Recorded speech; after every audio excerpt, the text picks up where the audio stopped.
Hello everyone, welcome back to my channel. After a long break, I'm finally uploading a new vlog. It's been a while since I posted anything and life got pretty busy, guys. As you know, blogging and YouTube are just hobbies for me. I'm not a full-time content creator, but I really love connecting with you all, and that's what keeps me coming back to share my experiences, even when life feels overwhelming.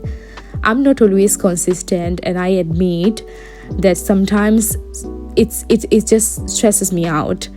I've always been a perfectionist, and if I feel like I can't do something perfectly, I tend to avoid it. That's why sometimes I just want to disappear from social media. In fact, I deleted my Instagram because I felt like it was taking up too much of my time, and I wanted to focus on what truly matters. Time is precious, especially now that I've just started my 20s. I want to make my 20s memorable, productive and successful, inshallah. Now let's talk about my weekend, especially during this Ramadan period, which I want to share with you all. It was a bit different than usual, but I still managed to make it special. My Friday started with work at different nursery than usual, covering for staff. After work, I headed to my uncle's house. I love spending time with my family, and my auntie even cancelled her weekend shifts for me, just to spend the weekend with me. That was very beautiful. Alhamdulillah, mashallah. I have this beautiful lady in my life. So after that, my Saturday started early because I wanted to make the most of my time with my uncle and auntie and my brother, sister. Normally I sleep in on weekends, but that day I woke up early because I didn't want to waste my time. After a few hours of Quran, reading Quran, we went to Lidl to do some shopping for Sunday's iftar, as we are expecting my husband and one of my uncles to join us. We bought everything we needed for the feast. After returning home, we made preparation for iftar.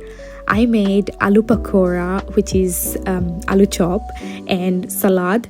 And as usual, there was a lot of food because we Asians love to prepare a variety of dishes for iftar. My auntie and I also had, a chit chat about Eid preparation, including what to buy for the occasion or not. I decided not to buy new clothes since I already have plenty, and it felt unnecessary to spend more money. In the afternoon, I spent some time drawing with my siblings, as you can see, which was a lot of fun. Alhamdulillah, mashallah. And after Saturday, the Sunday comes. My Sunday was the highlight of my weekend. We spent the day preparing for a special iftar, as my husband and one of my uncle were coming over after a long time. My auntie and uncle, they made a lot of things for iftar. You guys gonna see it later. One important lesson that Ramadan brings is the value of gratitude. It's so easy to get frustrated with our family members at times, especially when they might irritate us or we don't always see eye to eye. But at the end of the day, they are our family. It's important to remember to appreciate the moments we have with them, even if they are imperfect. Not everyone has the privilege of spending time with loved ones. When you look at places like Palestine, where families have been torn apart by conflict, it reminds you how, truly blessed we are to have the loved ones, by our side. Many people around the world don't have the luxury of seeing their parents, siblings, or children.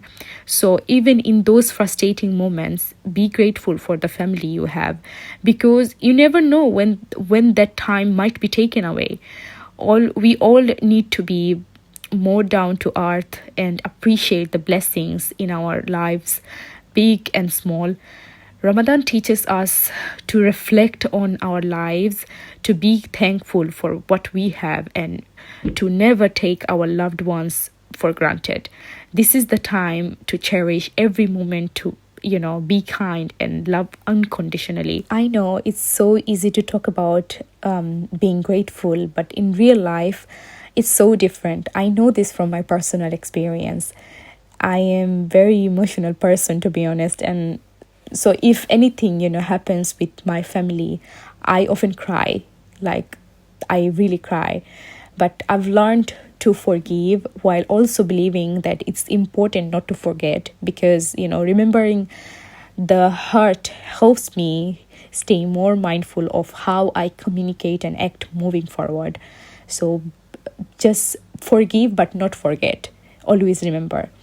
So that was my blog actually. After such a fulfilling weekend, I returned home and began preparing for Monday.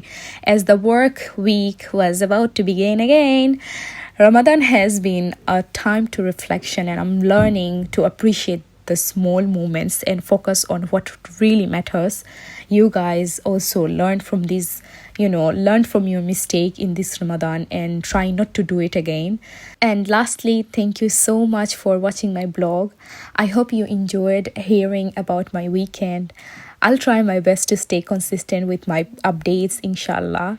And stay tuned for more. And may this Ramadan bring peace, blessing, and success to you all. Bye bye. Allah Hafiz.